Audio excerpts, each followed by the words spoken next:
राधे राधे मित्रों, स्वागत है आपका राधे कथा सागर में।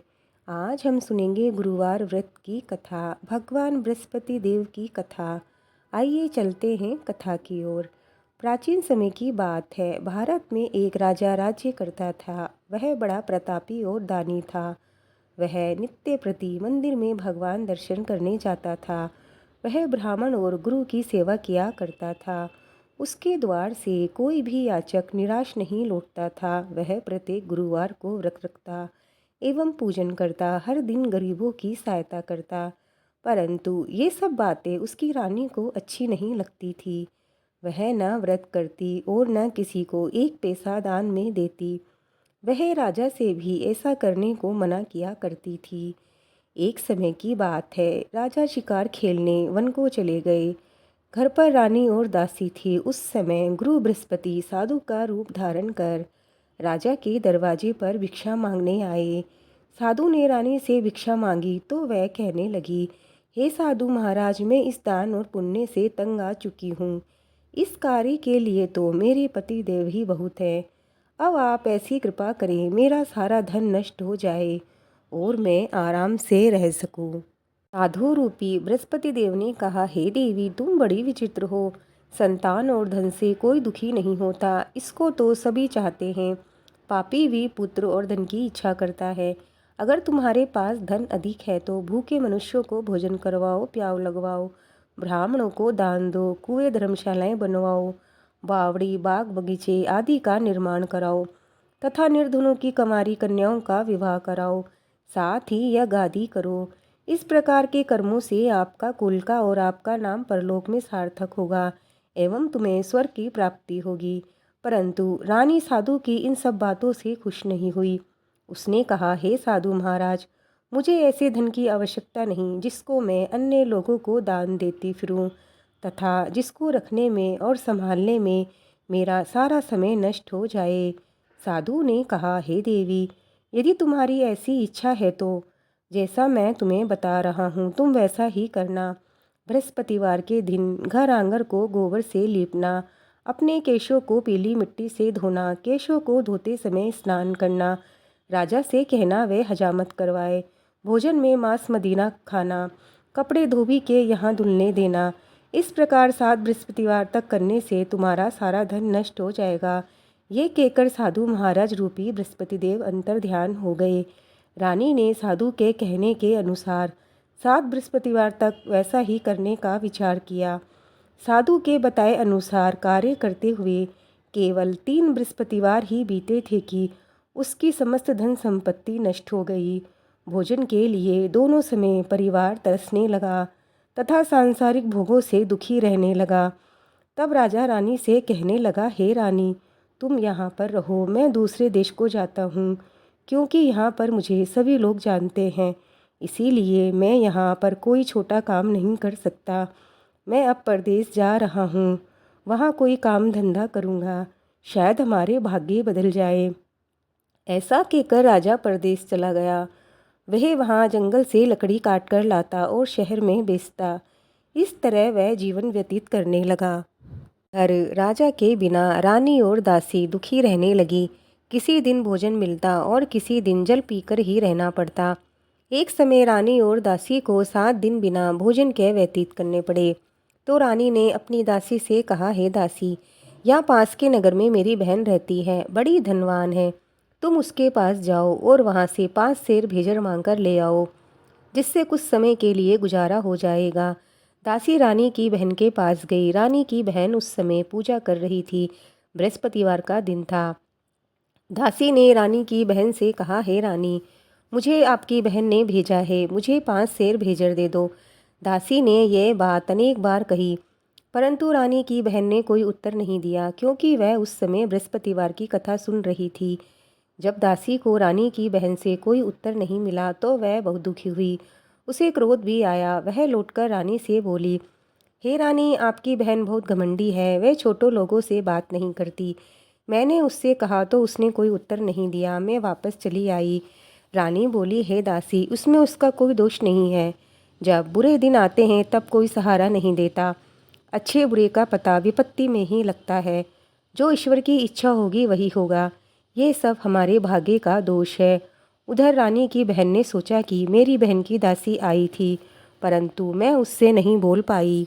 इससे वह बहुत दुखी हुई। अतः कथा सुन और विष्णु भगवान का पूजन समाप्त कर वह अपनी बहन के घर आई और कहने लगी, हे बहन, मैं बृहस्पतिवार का व्रत कर रही थी। तुम्हारी दासी हमारे घर गई थी, परंतु जब कथा होती है तब हम लोग ना उठते हैं ना बोलते हैं, इसीलिए मैं नहीं बोल पाई। कहो दासी क्यों आई थी?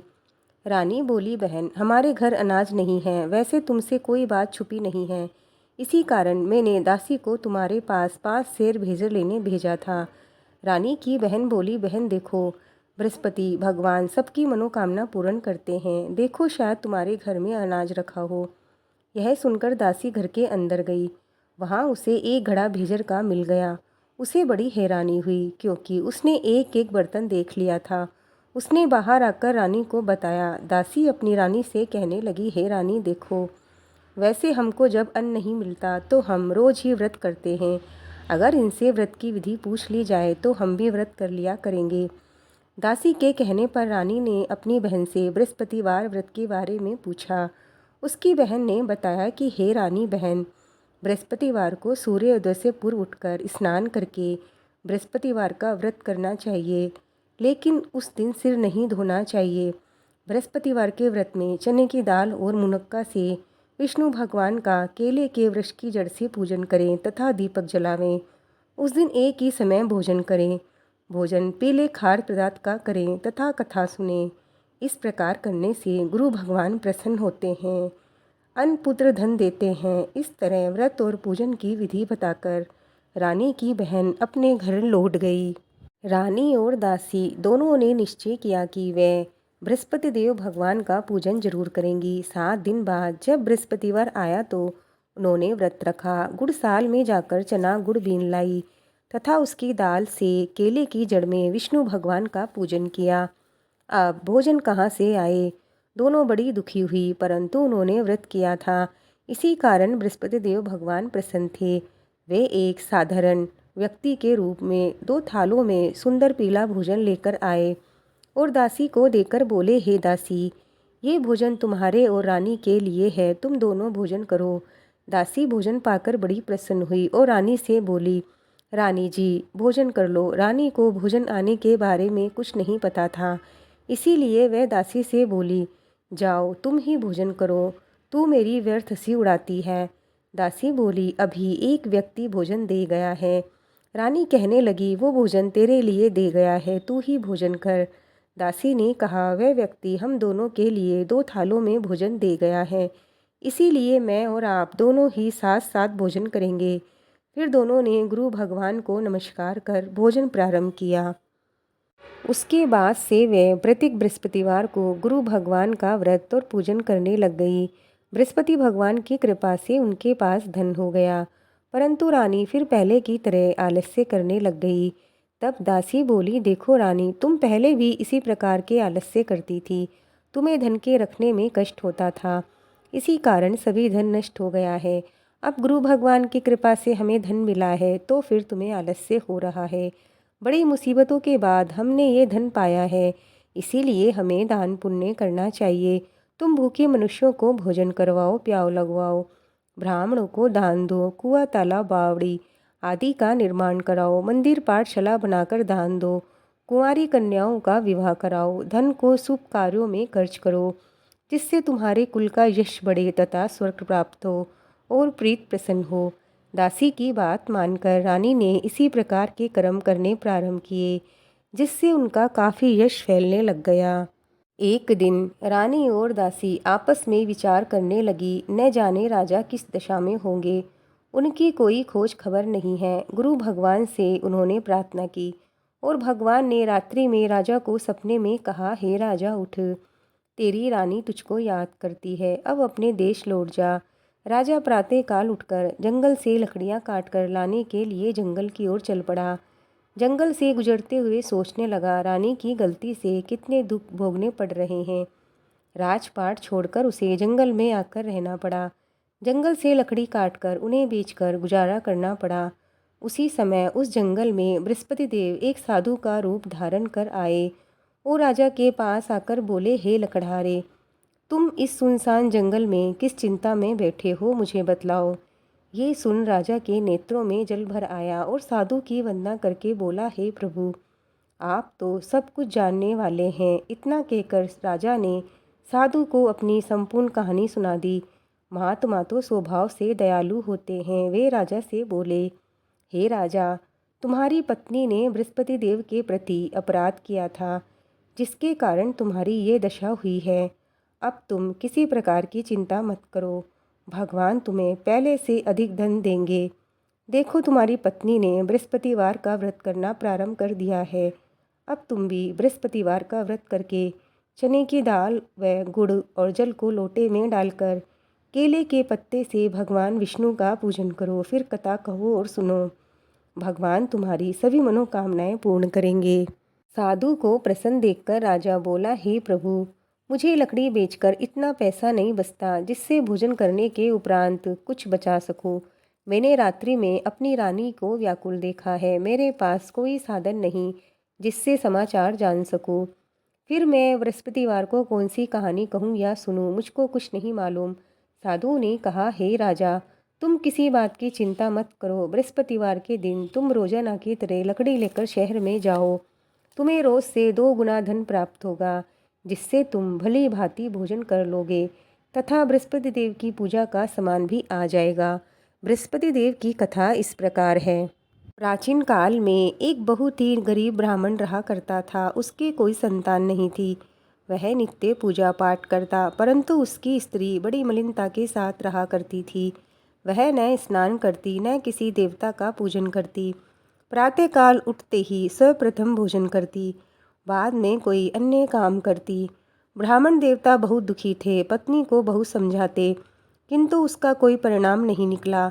भगवान की अनुकंपा से एक समय उस ब्राह्मण की पत्नी गर्भवती हुई। 10वें महीने एक सुंदर कन्या को जन्म दिया। निर्धन ब्राह्मण कन्या के जन्म से बहुत दुखी हुआ। धीरे धीरे ब्राह्मण की कन्या बड़ी होने लगी।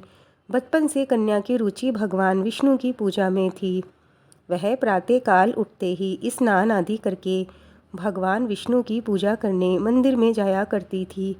बृहस्पतिवार को व्रत करके विधिवत पूजा पाठ करती।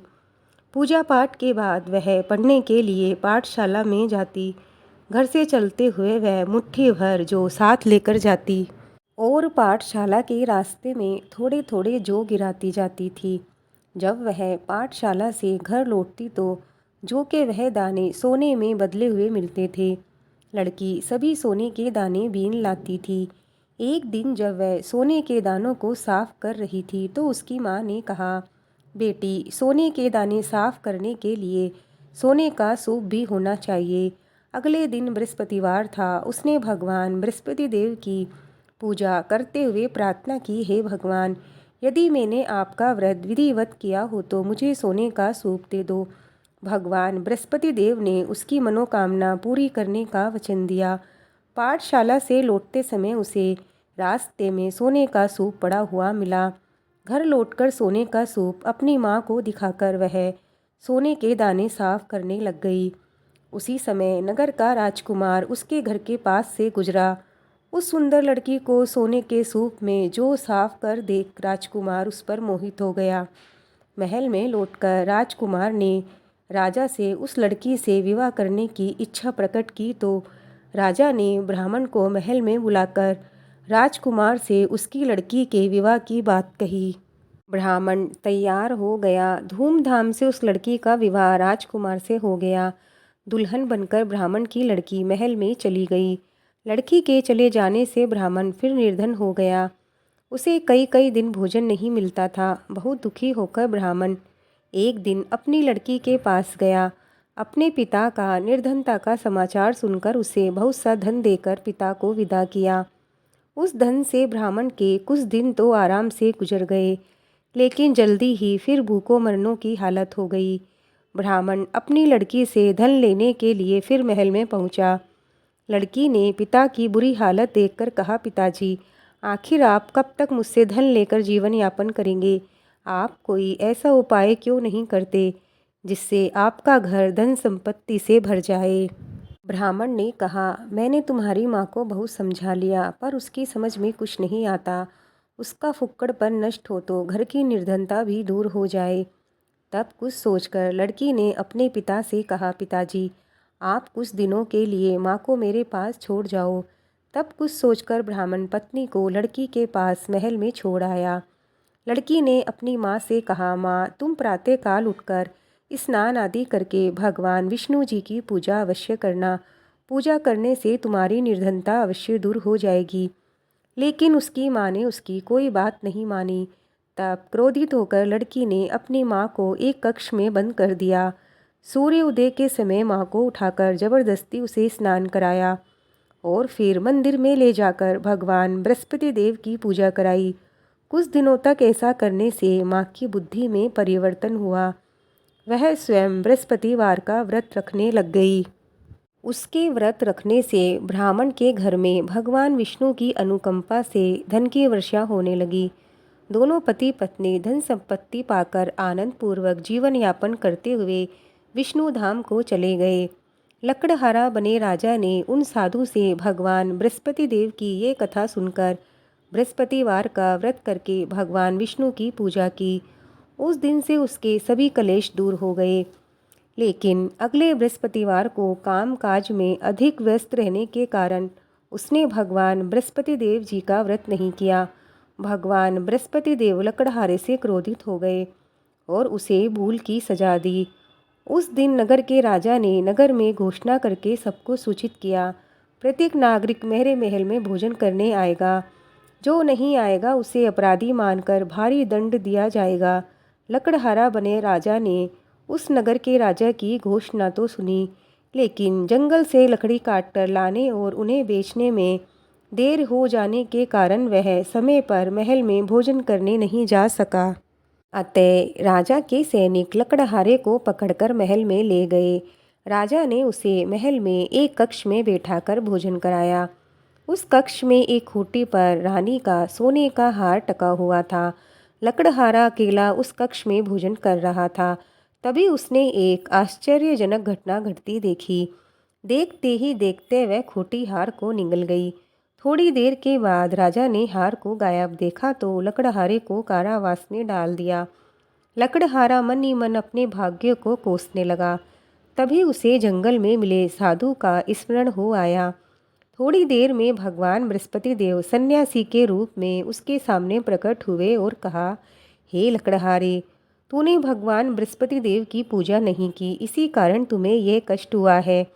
लेकिन तुम अब चिंता मत करो। बृहस्पतिवार के दिन कारागार के दरवाजे पर तुम्हें कुछ पैसे पड़े हुए मिलेंगे।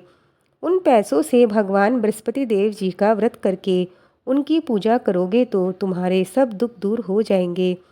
बृहस्पतिवार के दिन दरवाजे पर पड़े मिले पैसों से चने और गुड़ मंगाकर लकड़हारे ने बृहस्पतिवार की कथा कही तो भगवान बृहस्पति देव ने प्रसन्न होकर उस नगर के राजा को सपने में लकड़हारे को कारागार से मुक्त करने को कहा।